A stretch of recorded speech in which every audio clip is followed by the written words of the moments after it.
Hello everyone. So this is the third part and the last part of our lesson resource and development. Let's begin the class. So today we are going to talk about an important natural resource, that is soil resource. As if you also know that the uppermost layer of the earth's surface is known as the soil resource. Okay, it is a non-renewable natural resource. अच्छे से पता है आपको. It is the uppermost layer of the earth's crust, which is loose, fragmented and useful for plants, is called soil. Okay, so today what we are going to study is about the various types of soil resources. तो अगर हम classification देखें तो it is classified into alluvial soil, black soil, red and yellow soil, laterite soil. Just a minute. Arid soil and forest soil. Okay, so let's begin with the alluvial soil. So when we are talking about the alluvial soil, beta, it is the most widespread soil found in India. मतलब लगभग अगर हम compare बात करते हैं तो India का जो पूरा नॉर्दर्न रीजन है it is covered by the alluvial soil. Fine. और अगर हम इसके क्लासिफिकेशन, बेटा अब एलुवियल सॉइल जो है वो भी फर्दर दो पार्ट्स के अंदर क्लासीफाई हो जाता है. Okay, that is khadar and bhangar. Okay, so as comparison अगर मैं बात करूँ, जो old form of alluvial soil होता है वो तो होता है भांगर, और जो न्यूएस्ट फॉर्म होता है वो होता है खादर. अगर हम इसको क्वालिटी वाइज पढ़ने की कोशिश करते हैं तो जो लेस फर्टाइल और कोरस है वो तो है भांगर, और जो कंपैरेटिवली मोर फर्टाइल है that is the khadar soil. Okay, so अगर हम इसकी भी बात करें कि अब जिस सॉइल के बारे में हम बात कर रहे थे कि जो एलुवियल सॉइल है, where it is found, as if you can see in the map also, it is found in area states like Punjab, UP, Haryana, Bihar, West Bengal. Okay, now moving to the next soil, that is black soil. So as if you see, as if the name suggests, the soil ka color is black. Okay, the color of the soil is black. It is also known as Reger soil, and it is also known as cotton soil because it is most suitable for the growth of cotton. Okay, now comingly comparatively if we talk कि अब ये कौन कौन से areas में हमारे पास available है, then it is available in Maharashtra, MP, Gujarat, Andhra Pradesh, UP, Karnataka. Okay, these are the states where the black soil is found. Now the next soil we have is red and yellow soil. Now it develops on crystalline igneous rocks. It needs less rainfall and जो इसका colour होता है that varies from red to yellow. तो जब ये reddish colour होगा इसका, that means there is a high content, high diffusion of iron found in it.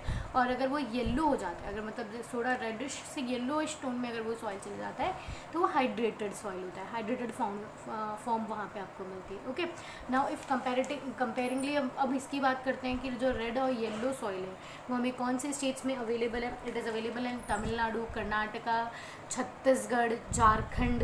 Okay, now moving to the next soil. It is a common map that you can see in your NCERT, that you will be able to find in your NCERT also. तो आपको यहाँ से in soil की proper location अच्छे से मिल जाएगी. And be very sure कि इससे इस पर्टिकुलर मैप क्वेश्चन बनेगा इससे for your board exams. Okay, NTSC तो ऑफकोर्स इंपॉर्टेंट है ही सही, पर फॉर बोर्ड एग्जाम्स ऑल्सो एक surety question you are going to get in your map. Next what we have is laterite soil. Laterite soil needs high temperature and heavy rainfall. It is suitable for the growth of tea and coffee, found in Tamil Nadu, Kerala and Assam. Next coming to arid soil, it is from reddish brown in color, high content in salt you can find here. Okay, it is found in western Rajasthan. और अगर यहाँ पे soil को अगर हम proper वो irrigation अगर हम अवेलेबल करवा दें तो यहाँ थोड़ी बहुत एग्रीकल्चर करवाई जा सकती है.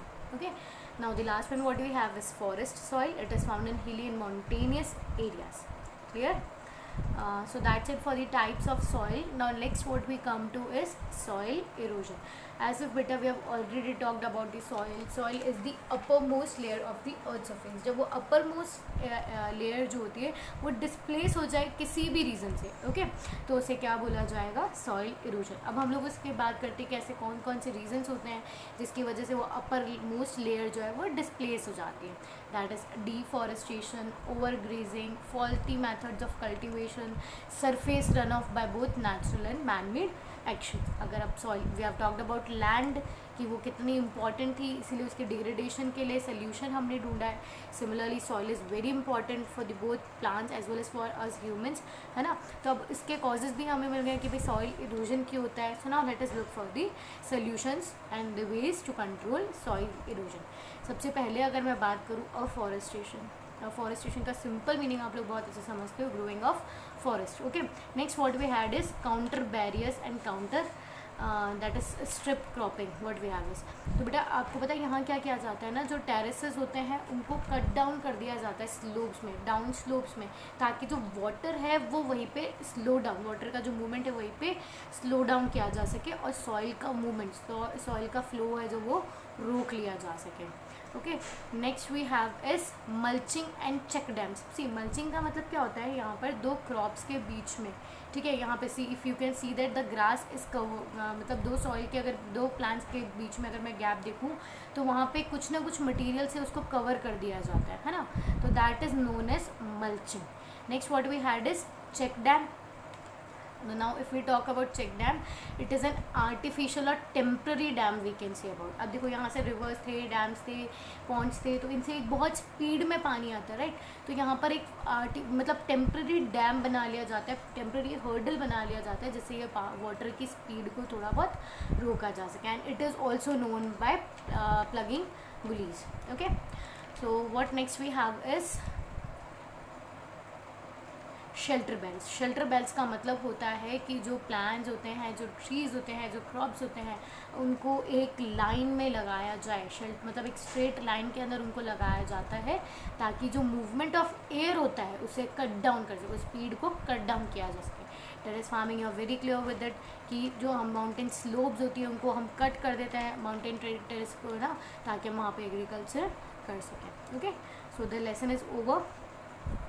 Counter plowing you have seen, mulching you have seen, shelter belts you have seen, check dams and plugging gullies we have seen.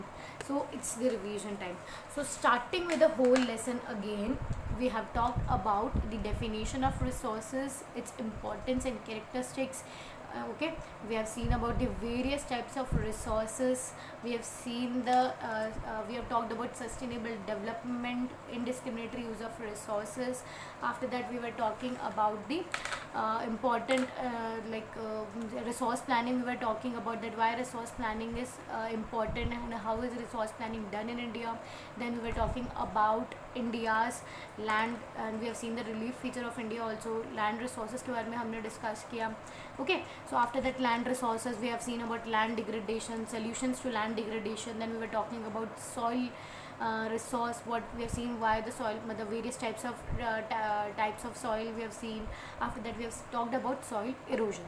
Okay, so if we talk about now CBSE and NTSE examination from particular these chapters. So अगर हम CBSE की बात करें तो यहाँ से आपको जो various types of soil है उनका location in the map, just इस map की I'll show you the map again.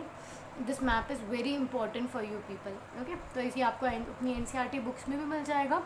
So learn this by heart. ये आपको पक्का इसे बोर्ड एग्जामिनेशंस में क्वेश्चंस आते ही आते हैं. Okay, so if when we are talking about NTSEs, तो ये जो सॉइल है, जैसे अगर मैं आपसे अभी पूछ लूँ, मैंने अभी आप लोगों को पढ़ाया था कि क्रिस्टलाइन इग्नीशियस रॉक से बताओ कौन सा सॉइल फॉर्म डेवलप होता है. ओके, सो इस तरह के क्वेश्चंस हैं जो हमने पुराने NTSE पेपर्स में देखे हैं.